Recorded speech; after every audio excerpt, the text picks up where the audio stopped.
কেন আপনার যৌন আগ্রহ কমে যাচ্ছে। অনেক পুরুষরাই আমাদেরকে বলেন যে বিয়ের পরও কিন্তু ওনাদের যৌন জীবনে কোনো আগ্রহ পাচ্ছেন না।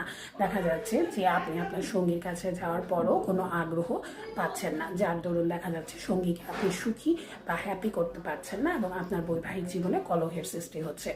আজ আমরা এই বিষয় নিয়ে কথা বলবো। হ্যালো এভরিবডি, আমি ডাক্তার খাদিজাতুল কোবরা কথা বলছি আমার Facebook verified Facebook page, YouTube channel, TikTok, Instagram থেকে এবং গোল্ডেন অ্যাস্থেটিকের পেজ থেকে যারা আমাকে দেখছেন সবাইকে অসংখ্য আমন্ত্রণ জানাচ্ছি।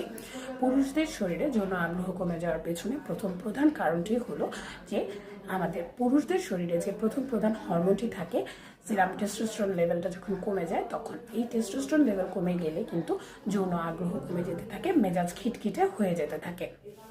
এছাড়া দেখা যায় যে যাদের ক্ষেত্রে ভিটামিন ডি এর ঘাটতি রয়েছে তাদের কিন্তু এই যৌন জীবন বিপর্যয় হয়ে থাকে। এছাড়া যাদের দীর্ঘদিন যাবত ডায়াবেটিস মেলাইটাস বা বহুমূত্র রোগে যারা ভুগছেন তাদের ক্ষেত্রে যৌন আগ্রহ কমে যায়। যারা দীর্ঘদিন উচ্চ রক্তচাপজনিত সমস্যায় ভুগছেন তাদের এই যৌন আগ্রহ কমে যাওয়ার সমস্যাটা দেখা দেয়। এছাড়া যারা দীর্ঘদিন যাবত ধূমপান বা মদ্যপানের সাথে জড়িত তাদের ক্ষেত্রে এই টেস্টোস্টেরন লেভেলের মাত্রা কমে যায়। আপনি যদি হস্তমৈথুন বা মাস্টারবেশনের সাথে জড়িত থাকেন তাহলে আপনার সিরাম টেস্টোস্টেরনের লেভেল কমে গিয়ে আপনার কিন্তু যৌন আগ্রহ কমে যেতে পারে, যার ফলে আপনি আপনার সঙ্গীকে খুশি করতে পারবেন না এবং আপনার বৈবাহিক জীবনে কলহের সৃষ্টি হবে। তাই যারা এই সমস্ত সমস্যায় ভুগছেন তারা আর দেরি না করে আমাদের স্ক্রিনে দেওয়া নাম্বারে যোগাযোগ করবেন। আমরা আপনাকে সর্বাত্মক সহযোগিতা করার চেষ্টা করব। ধন্যবাদ সবাইকে। আসসালামু আলাইকুম।